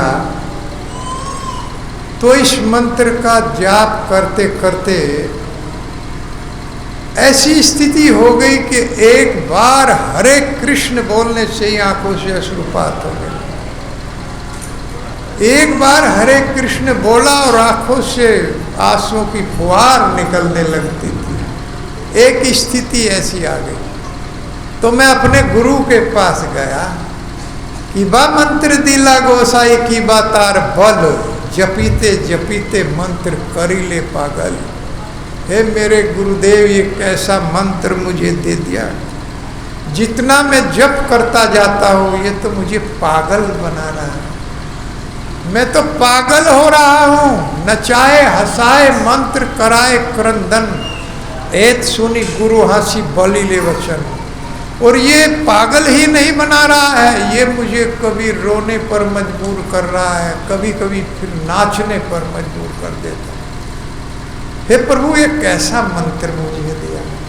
और गुरु ये सुन करके मुस्कुराने लगे अंदर ही अंदर कि भगवान का ये नाम अपना काम कर रहा है और मेरा शिष्य उसी दिशा में जा रहा है जिस दिशा में मैं चाह रहा था। क्योंकि कृष्ण नाम में ही इसके स्वभाव में है कि ये कृष्ण प्रेम देगा। इसके स्वभाव में कृष्ण नाम महामंत्रेर ऐत स्वभाव ऐ तार जपे कृष्ण उपजय भाव। किसी व्यक्तियों का स्वभाव होता है, कुछ लोगों का स्वभाव होता है कि शाम को कहते हैं शराब की हुड़क मुझे लग रही है। शाम होते ही उनको हुड़क लग जाती, उनके कीड़े जाग जाते हैं कि अब शराब पीना चाहिए शाम। अरे इस भगवान के नाम की हुड़क लगा लो, इस भगवान के नाम को गाने की हृदय में लालसा उत्पन्न हो जाए। शराब की हुड़क हो जाती है। एक बार मैं ट्रेनिंग में गया तो मेरा एक साथी था, बुलंदशहर हम ट्रेनिंग सेंटर पे थे, तो शाम को कहने लगा चलो नहर पे चलते हैं, वहीं होटल वगैरह थे, खाना वाना खाते थे। और वो तो गया तो वो तो शराब की दुकान में घुस गया जाते ही। वो मैंने कहा ये क्या कर रहे हो? उसने कहा मुझे हुड़क लग रही। मैं कहा भैया ये हुड़क जो है अगर भगवान के नाम की लग जाए तो बेड़ा ही पार हो जाएगा, और इस शराब से तो नाश ही नाश है। और वो रिटायर होने से पहले मर गया वो तब चला गया। तो ऐसी हुड़क हम लोगों को नहीं पालनी चाहिए, इससे बचना चाहिए। आपके तो गांव में इसमें मखदूमपुर में बहुत शराबी लोग थे, बहुत शराब पी जाती, लेकिन अब भी लोग हैं पीते हैं, तो सब तो ऐसे होते नहीं हैं, लेकिन इससे बचना चाहिए। तो इसके स्वभाव में है कि ये प्रेम देगा। अगर इसकी हुड़क हो जाएगी हमको गाने की तो ये स्वभाव से प्रेम, क्योंकि प्रेम सबके अंदर है, वो लाना नहीं है हमको कहीं से इसको लाना नहीं। प्रत्येक जीव के अंदर कृष्ण प्रेम है, क्योंकि वो उसी का अंश है। ममे मानसो जीव लोके जीव भूत सनातन, मेरा जीव सनातन अंश है, आत्मा परमात्मा का अंश है, और सबके अंदर कृष्ण प्रेम है। केवल जागृत करना, क्योंकि सुप्त अवस्था में चला गया। हम यहाँ पर काम क्रोध मोह लोभ माया की चपेट में है, बंधे पड़े। अंधे यथा अंधे रूप नियमाना तेपी स्तंत्राम रुदाम निबद्धा, और उसी तरह से कर रहे हैं जिस तरह से एक अंधा अंधे के कंधे पर हाथ लगा करके पार होना चाहता। क्या वो अंधा पार कराएगा? एक दूसरे अंधे को पार कराएगा क्या? नहीं होगा, क्योंकि बहुत मजबूत रस्सी से हम लोग बंधे हुए हैं, माया रूपी रस्सी से बंधे हुए हैं। और खोलेगा कौन? जो मुक्त है। और बंधे हुए से ही हम कहें कि भैया हमको खोल दो, हम तो सब बंधे पड़े हैं, तो कौन खोल पाएगा? कोई नहीं खोल पाएगा, केवल गुरु या वैष्णव जो खुला हुआ है वो ही खोल पाएगा। एक बार एक व्यापारी था, वो ऊँटों का व्यापार करता था, तो उसने ऊँट लेकर के चल दिया मेले में। ऊँट ले जाना था, रास्ते में रात हो गई तो जहाँ पड़ाव डालता था वहीं ऊँटों को बांध देता था खूंटे से, सबके खूंटे थे। तो उसने देखा एक ऊँट का जब बांधने लगा तो उसका खूंटा नहीं था, वो रास्ते में टूट के गिर गया। अब उसने सब ऊँट तो बांध दिए, लेकिन उस ऊँट को कैसे बांधे? रेगिस्तान था, कोई गांव नहीं था। अब ऊँट का टूट के नीचे गिर गया रास्ता कहीं रास्ते में, तो सब ऊँट तो बांध दिए, एक ऊँट रह गया। तो उसे एक मंदिर दिखाई दिया, तो वहाँ गया दौड़ा दौड़ा, जा कर के महाराज जी को कहने लगा, महाराज जी हमारा एक ऊँट है, उसका खूंटा कहीं रास्ते में गिर गया, आप हमें कोई बांधने का साधन दे दो। महाराज जी कहने लगे, भैया बांधने का हम कोई साधन नहीं रखते। वैष्णव महाराज जी थे, हम तो मुक्ति का साधन देते हैं, हम तो मुक्त कराने का साधन है हमारे पास, बंधन का कोई साधन नहीं है। कि महाराज जी तो फिर कैसे होगा, हमें कोई उपाय बताओ। महाराज जी ने कहा उपाय हम बता देंगे। तो कैसे बांधे? कि जिस तरह से रोज बांधते थे उसी तरह से उसे झूठ मूठ का बांध दो। कि कैसे? कि गले में हाथ लगा के कहो आओ आओ आओ, और झूठ ही झुक करके उसे ऐसे ऐसे लपेट दो, झूठ मूठ का ही बांध दो। कि महाराज जी बन जाएगा? कि बन जाएगा, रोज बनता है। तो ऐसे ही उसने किया, करके उस ऊँट को गर्दन के पास हाथ लगाया, आओ आओ करके, और झुक करके ऐसे ऐसे झूठ मूठ कर दिया। वो ऊँट वहीं बैठ गया, बंद गया, बंद गया, और पूरी रात वो वहीं पर बैठा रहा। अगले दिन उसने सब ऊँटों के खूंटे खोल दिए, और वो ऊँट तो बंधा ही नहीं था, उसको मालूम था कि मैंने झूठ मूठ का बांध रखा है। तो उस ऊँट को भी उठाया, चल भाई, लेकिन वो ऊँट उठे ही ना। तो उसके डंडा भी उसने लगाया, तब भी ना उठे। वो दौड़ा दौड़ा फिर महाराज जी, महाराज जी वो तो ऐसा बंध गया कि वो तो उठ ही नहीं रहा, उसे मुक्ति का भी कोई साधन बता दो। अरे मूर्ख, जिस तरह से बांधा था झूठ मूठ का उसी तरह से खोल दे। अच्छा महाराज जी, वो आया और झूठ मूठ का झुक करके ऐसे ऐसे खोल के कहा चल, जैसे कमर पे रस्सा डाल दिया और कूद के खड़ा हुआ और दौड़ने लगा।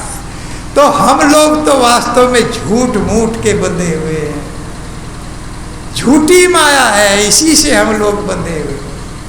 भगवान कहते हैं देवी हो जो सा गुणमयी मम माया दुरुत्या, मेरी माया शक्ति जो है ये बहुत दुरत्य शक्तिशाली है।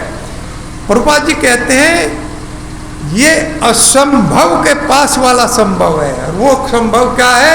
माँ में भी ये परपदंते माया में था तरंती थे, लेकिन जो मेरी शरण ग्रहण कर लेगा वो इसको पार कर जाएगा, उसकी सहायक बन जाएगी। यही माया जो हमें बांध के रखी है, यही माया कृष्ण की शरण में जाते ही सहायक बन जाएगी। जैसे मछुआरा जाल फेंकता है, लेकिन जो मछली उसकी शरण में आ जाएगी वो बच जाएगी, क्योंकि अपने चरणों में वो जाल नहीं फेंकता। इसीलिए बाहर जो मछलियां हैं वो बंद हो जाती हैं, लेकिन जो उस मछुआरे की शरण ग्रहण करेगी वो मछली जाल से बच जाती है। इस तरह से हम लोग भी झूठ मूठ के बंधे हुए हैं, और मुक्ति का साधन केवल भगवान का नाम इस जगत में श्रेष्ठ अवस्था में है। त्रेता में यज्ञ, सतयुग में ध्यान, द्वापर में पूजा, और कलयुग में केवल हरेर नाम, हरेर नाम, हरेर नामेव केवलम कलो नास्ते नास्ते नास्ते गतिरन्यथा। नारद जी कहते हैं कि कोई भी उपाय इस जगत में मुक्ति का नहीं है। जो हम बंधे हुए हैं, कोई भी उपाय नहीं है, नहीं है, नहीं। ज्ञान तपस्या ध्यान पूजा यज्ञ कुछ नहीं, केवल ये हरि का नाम, इसी में सब कुछ समाया हुआ है। जो इसको गाएगा वो इस जगत से मुक्त हो जाएगा। हरे कृष्णा हरे कृष्णा कृष्णा कृष्णा हरे हरे, हरे राम राम राम हरे। किसी भी भाषा में इसको गाइए, किसी भी कोई धुन नहीं आती है, फिर भी अकेले में बैठकर अगर भगवान ये नहीं देखते हैं। अभी बताया गया जाति पाति कुल धर्म बढ़ाई, मैं जाति पाति नहीं देखता, मैं धुन नहीं देखता हूँ, मैं तो किस भाव से वो मुझे गा रहा है, मेरे नाम को मैं तो ये देखता हूँ। तो किसी भी भाव से इसको गाइए, ये कृष्ण प्रेम देगा, क्योंकि इसके स्वभाव में। जयदेव जी जब चंपाहाटी में बंगाल में हम अभी गए थे, उस स्थान का हमने दर्शन किया जहाँ जयदेव जी ने गीत गोविंद लिखा। और गीत गोविंद लिखते लिखते एक ऐसा भाव आ गया कि भगवान राधा रानी के चरण दबा रहे। वो सोचने लगे इस पे लिखूं ना लिखूं, लिखूं ना लिखूं। इसी भाव में लिख नहीं पाए तो फिर गंगा जी स्नान का समय हो गया। पद्मावती उनकी पत्नी थी, उनसे कहा कि मैं गंगा स्नान करके आता हूँ। वो कहने लगी भोजन कर लो आप, कि मैं गंगा स्नान करने के बाद भोजन करूँगा। तो गंगा स्नान करके आए, आकर के माता पद्मावती ने कहा कि आप भोजन कर लो। कि हाँ अभी करूँगा, थोड़ा लिखन मेरा रह गया है। तो उसको लिख करके और फिर प्रसाद ले करके और चले गए।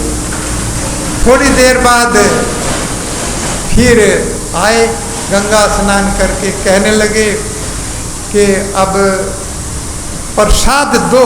पद्मावती से कहने लगे कि प्रसाद तो आपने खा लिया। कि मैंने कहाँ खा लिया, मैं तो अब आया हूँ। कि कैसी बात आप करते हैं, आप सीधे पहले लिखने के लिए गए कि मैं अभी थोड़ा लिख करके आता हूँ, और फिर आपने प्रसाद लिया, उसके बाद फिर गए कि मैं आता हूँ अभी बाहर, मुझे कुछ काम है। कि मैं तो गंगा स्नान करके अभी अभी आया हूँ। तब उन्होंने दौड़ करके अपना बुक देखा तो उस लाइन को भगवान ने पूरा लिख दिया था, जो वो लिख नहीं पा रहे थे। कि राधा रानी के चरणों की सेवा जो है उत्कृष्ट है। राधा और कृष्ण में कोई भेद नहीं है, एक ही प्राण है, एक ही है। और वही रूप धारण करके चैतन्य महाप्रभु इस जगत में आए, वो प्रेम देखने आए। भगवान को गोपियाँ कितना प्रेम करती थी, राधा रानी कितना प्रेम करती, भक्त कितना प्रेम करते हैं। ये यथा माम प्रपदन्ते तांस तथैव भजामहम्। भगवान भगवत गीता में कहते हैं जो जिस भाव से मेरी भक्ति भजन करता है उसी भाव से मैं उसे फल प्रदान करता हूँ, उसकी ऐसी कृपा मैं करता हूँ। लेकिन गोपियों के संबंध में ये नहीं कर पाए, राधा रानी के संबंध में ये नहीं कर पाए। तो भगवान उसी भाव को लेने के लिए इस धरा पर आए, देखने के लिए इस धरा पर आए कि किस तरह से भक्तों के अंदर मेरे प्रति प्रेम होता है, उमड़ता। तो भगवान चैतन्य महाप्रभु ने यहाँ आकर के ये नाम दिया भगवान का, जिससे जीवों का कल्याण हो सके। तो गीत गोविंद को लिखने के बाद देखा उन्होंने, जय गोविंद ने के जयदेव जी ने, कि भगवान वास्तव में आए हैं, वो इसको पूरा करके गए। और उन्हें पद्मावती से कहा कि मैं तो अभी अभी आया हूँ, जो आए थे वो श्री नंदनंदन गोपाल कृष्ण आए और वो इस बुक को पूरा करके चले गए। और उस गीत गोविंद को लेकर के जयदेव जी जगन्नाथ जी को सुनाने के लिए जगन्नाथपुरी गए। रास्ते में बहुत थकावट हो गई, एक जगह बैठ गए, बहुत थकावट हो रही थी। तो एक बालक दूध का एक लोटा दही लेकर के, दही का छाछ का लेकर के आए और आकर के जयदेव जी को दिया कि आप इसको पी लीजिए, आप बहुत थक गए हैं, बहुत आपने सफ़र किया। तो उस दही को पीते ही सारी शरीर की थकावट चली गई। जैसे व्यक्ति सुबह मॉर्निंग में अभी मैंने बताया उठता है तो उस तरह का शरीर हो गया, ताज़ा शरीर हो गया, सारी थकावट चली गई। और चलते चलते जब जगन्नाथपुरी पहुंचे तो वहां गीत गोविंद एक राजा ने भी लिखा था। वो अपने गीत गोविंद को श्रेष्ठ बताते थे। तो वहां पर बहुत बड़े बड़े वैष्णव भक्त जुड़े और ये कहा कि भाई दोनों गीत गोविंद सुनाए जाए और वो फैसला करेंगे कि किसका गीत गोविंद श्रेष्ठ है। तो पहले राजा ने अपना गीत गोविंद गाया भगवान के संबंध में जो उन्होंने लिखा था, और फिर जब जयदेव जी ने अपना गीत गोविंद गाया तो भगवान जगन्नाथ का जो पर्दा था वो ऐसे खुल गया और देखा, अरे ये तो नंद किशोर है। नंद किशोर जिसने दही दिया था रास्ते में, उसने अपना नाम नंद किशोर बताया था।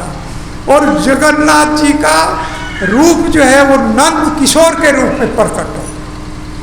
पर्दा हट गया तो सारे दरबारी देख करके जो वैष्णव लोग थे चकित हो गए और उन्होंने फैसला सुनाया कि राजा का जो गीत गोविंद है उसकी शैली अच्छी है लेकिन उसमें कृष्ण प्रेम नहीं है। लेकिन जयदेव जी का जो गीत है वो सुनने में अच्छा लगे ना लगे, लेकिन इसमें कृष्ण प्रेम भरा हुआ है और इसको जो गाएगा वो कृष्ण प्रेम से ओतप्रोत हो जाएगा, भर जाएगा उसके अंदर भगवान का प्रेम।